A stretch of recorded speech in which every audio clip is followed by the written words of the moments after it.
Noong 1962, ang relasyon sa pagitan ng USA at Soviet Union ay puno ng tensyon, at ayon sa bali-balita ay binabalak ng Soviet na maglunsad ng atomic bomb sa USA sa lalong madaling panahon. Nang ibabaw ang takot sa mga mamamayang Amerikano at nakagawian na nila ang pagtatayo ng mga bomb shelter sa kanilang mga bakuran. Si Dr. Calvin ay nagtatrabaho ng husto sa kanyang underground bunker. Pinupuno ito ng sapat na mga supply upang tumagal ng maraming taon. Isang araw, naghanda ng salo-salo si Calvin at ang buntis na asawang si Helen sa kanilang bahay. Maayos ang takbo ng lahat hanggang sa nakita nila sa TV ang isang broadcast mula kay Pangulong Kennedy na nagsabing nagpaplano sila ng lihim na misyon laban sa Soviet Union. Walang anumang ibinigay na detalye, ngunit natakot si Calvin at iniisip na magsisimula na ang digmaan, kaya pinaalis niya ang lahat ng mga bisita at isinama ang asawa sa underground bunker. Makalipas ang ilang segundo, lumipad ang sasakyang panghimpapawid sa ibabaw ng lungsod nang biglang makaranas ng pagkasira sa makina. Walang magawa ang piloto at bumagsak ito sa bahay ni Calvin, na tuluyang nawasak. Sa bunker, narinig ni Calvin ang ingay at naramdaman niya ang matinding pagyanig, kaya naisip niyang nagsimula na ang digmaan at mabilis na isinara ang pinto. Ipinaliwanag niya kay Helen na hindi ito maaaring buksan ng mano-mano. Ang pinto ay kusang magbubukas pagkatapos ng 35 taon, ang panahon kung saan tiyak na ang mga nuclear particles ay nag-normalize sa atmosfera at ligtas lumabas. Di nagtagal ay dumating ang mga awtoridad upang suriin ang nawasak na bahay na dulot ng aksidente at dahil wala silang mahanap na anumang patunay ng nakaligtas, inakala nila na sina Calvin at Helen ay namatay sa aksidente. Nagsimulang lumipas ang mga araw at komportable si Calvin, ngunit kinamumuhian ni Helen ang pagkakulong dito. Isang araw sa wakas ay pumutok ang panubigan niya at sa tulong ng kanyang asawa, siya ay nagsilang ng cute na sanggol na lalaki. Sa lalong madaling panahon ang mga araw ay naging mga taon, at ang kanilang anak na si Adan ay naging matalinong bata. Itinuro sa kanya ni Calvin ang lahat ng nalalaman niya at umaasa na balang araw ay muling itatayo ni Adam ang bansa upang maibalik ang dati nitong kaluwalhatian. Bukod sa lahat ng mga pangunahing asignatura sa paaralan, tinuruan din ni Calvin si Adam kung paano magboxing, magsalita ng French at Latin, at kung paano pangasiwaan ang stock market. Tinuruan siya ni Helen na gumawa ng mga gawain sa kanilang tahanan at maging kung paano sumayaw. Niregalo din ni Calvin kay Adam ang kanyang koleksyon ng mga baseball card at sinubukang ipaliwanag sa kanya ang sports, ngunit nahihirapan si Adam na isipin ang napakaraming tao. Ang mga magulang ay parehong nagturo sa kanya ng magandang asal ngunit hindi kailanman nagmura sa paligid ng kanilang anak, na lumaking inosente at malayo mula sa masasamang gawain. Ang pamilya ay madaling nakahanap ng gawain na angkop sa kanilang pang-araw-araw na buhay na nagpapahintulot sa kanila na magkunwaring namimili sa grocery, peking pangingisda sa tangke, pag-aalaga ng mga halaman, at pagtatayo ng karagdagang silid para kay Adam. Mayroon din silang lounge area para magbasa, maglaro, at mag-relax habang tumatambay. Samantala, sa itaas nila, ang lupang dati nilang bahay ay ibinenta at naging iba't ibang negosyo sa pagdaan ng mga taon. Una, ito ay naging kainan, pagkatapos ay tindahan ng pizza, at pagkatapos ay naging nightclub. Sa taong 1995, 33 na si Adam at nakatanggap ng mga regalo na ginawa mismo ng kanyang mga magulang. Nang hipan niya ang mga kandila, hiniling niyang makahanap ng mabuting asawa balang araw. Binanggit ni Helen na 2 taon na lang ang natitira at sinabi ni Calvin na mamimiss niya ang lugar na ito kapag dumating ang araw na iyon, dahilan upang pumunta si Helen sa isa pang silid upang ilabas ang sama ng loob. Sa taong 1997, ang 35 taon sa wakas ay natapos na at ang pinto ay kusang bumukas. Ang pamilya ay sabik lumabas, ngunit sinabi ni Calvin sa kanila na dapat siyang magsagawa ng mabilisang pagsusuri upang matiyak na ligtas sa labas.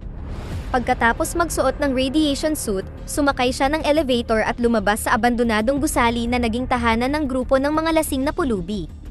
Laking gulat ni Melker sa vision ng isang nagniningning na lalaki na lumitaw mula sa lupa at siya ay nahimatay. Pagkatapos ay umalis si Calvin sa gusali at nagulat sa maraming pagbabago. May mga graffiti sa lahat ng dako, mga taong may hawak na baril na para bang mga laruan lang ito, mga tindahang puno ng mahahalay na video na kinasusuklaman niya, at mga taong kakaiba ang hitsura na hindi niya maintindihan ang salita. Sa takot, nagmamadaling bumalik si Calvin sa bunker at ipinaliwanag na bagaman hindi nakakamatay ang hangin, ang paligid ay isa pa ring post-apocalyptic wasteland na puno ng mga baliw na mutant. Napagpasyahan niya na dapat silang manatili sa bunker, at ang pananaw ay naging dahilan upang tuluyang sumabog si Helen. Sumisigaw siya habang ipinapaliwanag kung gaano niya kinamumuhian na makulong at kung gaano kahalaga para kay Adam na makipag-ugnayan sa kalikasan. Tumanggi si Calvin na baguhin ang kanyang isip at ang pagtatalo ay nagdulot sa kanya ng atake sa puso. Dahil may sakit si Calvin at halos maubos na ang mga supply, nagpasya si Helen na palabasin si Adam upang bumili ng sapat na pagkain para sa loob ng ilang taon. Binigyan siya ng pera at listahan ng bibilhin, at sinabi sa kanya na magpahinga sa hotel at ituon ang mata sa hindi mutated na babae. Bago umalis si Adam, sinabihan siya ni Calvin na huwag pumasok sa tindahang nagbebenta ng pang-adultong video dahil mayroon itong mapaminsalang antas ng radiation. Nang tapos na siyang mag-impake, sa wakas ay lumabas si Adam at natuklasang nagsimula si Melker ng maliit na templo sa paligid ng elevator upang sambahin ang pamilya ni Calvin, na itinuturing silang mga banal na nilalang. Lumabas si Adam at napakasaya niya nang sa wakas ay makakita ng maraming bagay sa unang pagkakataon, ang kamanghamanghang kalangitan, mga gusali, mga puno, at maging ang iba pang mga tao, na itinuturing siyang weirdo. Nasasabik siya sa bawat maliit na bagay at binabati ang sinumang taong naglalakad sa tabi niya, hindi sinasadyang gumamit ng pamimintas upang tukuyin ang itim na babae nang batiin niya ito dahil labis siyang natutuwa na makakita ng ibang kulay ng balat. Nang mapadaan siya sa tindahan ng mahahalay na video, tinakpan niya ang kanyang ilong at binalaan ng iba tungkol dito. Pagkatapos, sumakay siya sa bus at natakot nang maramdaman ang paggalaw ng sasakyan. Nang subukan niyang makipag-usap sa ibang mga pasahero, gumamit siya ng mga lumang wika at walang nakakaintindi sa kanya, kaya naisip din nila na siya ay weirdo. Sa kalaunan, nakarating si Adam sa grocery store at nagsimulang kunin ang lahat ng mga nakasulat sa listahan. Ipinaliwanag ng lalaki na kapag bumili siya ng marami ay maaari itong ihatid sa kanyang bahay, kaya napagtanto ni Adam na wala siyang ideya kung paano bumalik sa bunker. Dahil sa takot, nagmamadali siyang lumabas ng tindahan at gumugol ng maraming oras sa pagsakay ng iba't ibang mga bus upang hanapin ang bunker ngunit hindi nagtagumpay.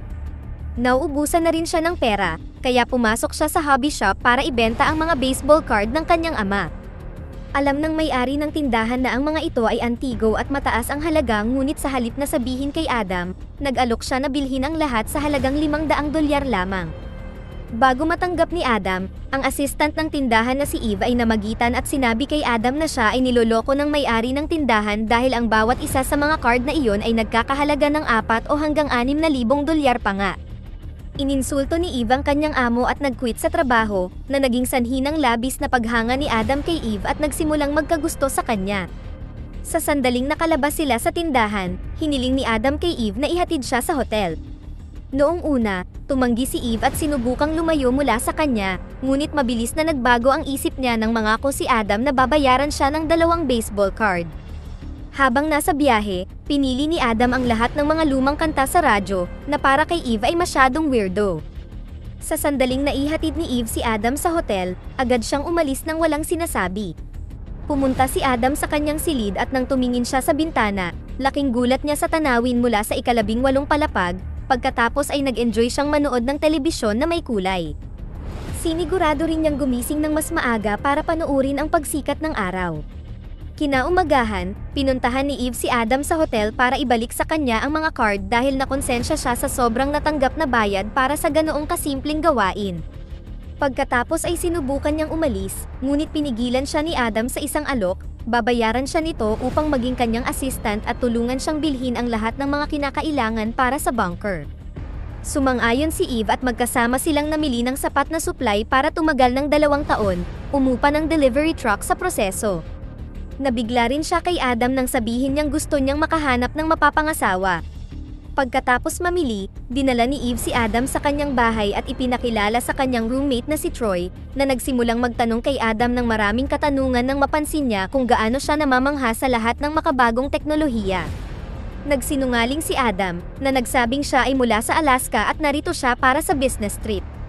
Samantala, masyadong curious si Helen at sumakay sa elevator, ngunit sa sandaling nakalabas siya, tumambad sa harap niya ang nakakatakot na si Melker at ang mga kaibigan nito kaya agad siyang bumalik.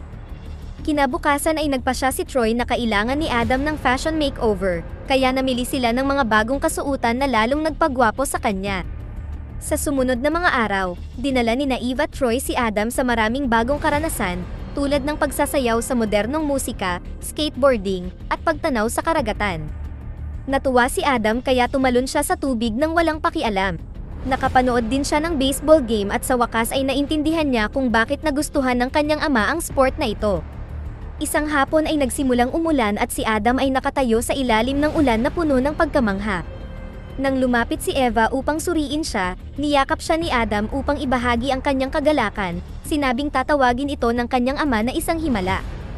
Sa gabi, dinala ni Eve at Troy si Adam sa old school swing club upang tulungan siyang humanap ng mapapangasawa at sinabi nila sa kanya na magpakatotoo lang.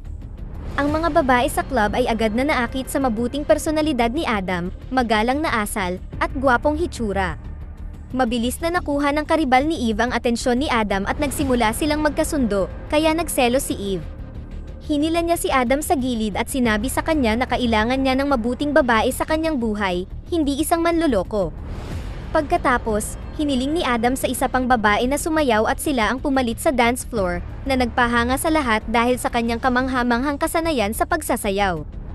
Sinubukan ni Eve na huwag pansinin ang kanyang pagseselos at nakipag-usap sa dating kasintahan, na ginawang katatawanan si Adam at hinamon siya ng away.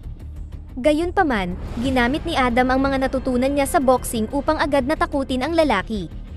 Naiinis sa mga nangyayari, umalis si Eve sa club at umuwi mag-isa. Nang dumating si Troy, ipinaalam niya sa kanya na umalis si Adam sa club kasama ang kanyang karibal, na naging sanhi upang mapagtanto ni Eve na mahal niya si Adam at nagmamadaling lumabas upang hanapin siya. Sumakay siya sa kotse ngunit bago pa siya makaalis ay nagulat siya nang may kumatok sa bintana at bumagsak sa lupa. Ito ay si Adam, na nagdala sa kanya sa loob at gumamot sa kanyang sugat habang ipinapaliwanag na tinanggihan niya ang ibang babae dahil hindi niya mapigilang isipin si Eve. Ipinagtapat ni Adam ang nararamdaman para kay Eve at sa huli ay naghalikan sila. Ngayong sila na, nagpasya si Adam na sa wakas ay sabihin kay Eve ang katotohanan tungkol sa kanyang pamilya at sa kanyang tahanan, at idinagdag ang katotohanan gusto niyang pakasalan si Eve para makasama niya ito sa bunker. Gayunpaman, iniisip ni Eve na isa siyang baliw na masyadong magaling sa pagtatago sa pagiging baliw nito kaya hindi niya nahalata at agad siyang pinalayas. Kinabukasan, dinala ni Troy si Adam sa paligid ng bayan habang tinuturuan siya kung paano magmaneho. Biglang nakita ni Adam ang tindahan ng pang-adultong video mula sa pinanggalingan niya at sinundan ang kalsada upang sa wakas ay mahanap ang abandonadong gusali sa itaas ng kanilang bunker, kung saan si Melker ay bumuo ng isang buong relihiyon sa paligid ng elevator. Tuwang-tuwa, nagmamadali siyang bumalik kay Eve para sabihin sa kanya ang balita, para lamang makakita ng dalawang psychiatrist na naghihintay sa kanya. Sa una, nagkunwaring nakikipagtulungan si Adam ngunit sa sandaling makahanap ng pagkakataon, siya ay tumakas. Habang hinahabol siya ng isang doktor, sinubukan ng iba na tumawag ng pulis, ngunit pinigilan siya ni Eve at napagtanto na mali ang ginawa niya. Sa sandaling iyon ay tumakbo si Adam malapit sa kanya at ibinigay sa kanya ang susi ng hotel para mabayaran niya ang bill gamit ang mga card. Pagkatapos ay tumakas siya gamit ang truck na nirentahan niya, na aksidenteng nabangga ang kotse ng doktor sa proseso. Nang maglaon ay nakarating sina Eve at Troy sa silid ng hotel ni Adam at nakahanap ng maraming mga bagay na ginawa noong dekada 60, idagdag pa ang mga stock certificate ni Calvin na ngayon ay nagkakahalaga ng milyon-milyong dolyar. Ang mga bagay na ito ay nagpaunawa sa kanila na nagsasabi ng totoo si Adam. Samantala, sa wakas ay nakabalik si Adam sa bunker at niyakap ang mga magulang pagkatapos ng 2 linggong hindi pagkikita. Sinabi niya sa kanila na maganda ang mundo sa labas at nagdala ng mga supply na dinala ni Melker at ng kanyang mga kaibigan sa loob ng bunker.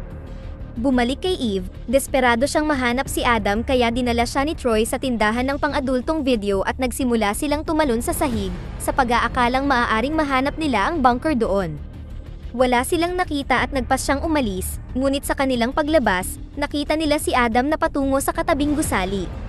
Agad na nilapitan siya ni Eve para halikan siya at yakapin, at inanyayahan siya ni Adam na makilala ang kanyang mga magulang. Gustong-gusto ni Calvin at Helen si Eve at magkasamang naghapunan, kinausap din ni Calvin si Adam tungkol sa mga ibon at mga bubuyog. Gayunpaman, bago gumawa ng anumang mga plano para sa bagong buhay, hiniling ni Adam sa kanyang mga magulang na maghintay ng 2 buwan. Sa mga sumunod na linggo, ibinenta ni na Adam at Eve ang mga stock ni Calvin at nagtayo ng bagong tahanan sa bansa na kamukha ng dating bahay ni Adam. Tumulong din si Melker pagkatapos linisin ang sarili at tuluyang tumigil sa pag-inom. Nang handa na ang lahat, dinala ni Adam ang kanyang mga magulang sa bagong bahay. Sa ganitong paraan ay masasanay sila sa bagong buhay ng paunti-unti. Nang maglaon habang naghahanda ng hapunan sina Helen at Eve, sa wakas ay sinabi ni Adam kay Calvin na hindi kailanman nagkaroon ng atomic war, na ang inakala nilang bomba ay isang eroplanong bumagsak sa kanilang bahay, at ang Soviet Union ay bumagsak. Ngunit salamat sa bunker, nakaligtas sila mula sa aksidente. Tumanggi si Calvin na maniwala dito at nagsimulang magplano na magtayo ng bagong bunker kung sakali. Dito na nagtatapos ang ating kwento. Sana ay nagustuhan nyo, mag-subscribe na kung hindi ka pa nakasubscribe, pindutin na rin ang notification bell at like button upang matulungan ang channel, and leave a comment down below, and as always, thank you for watching.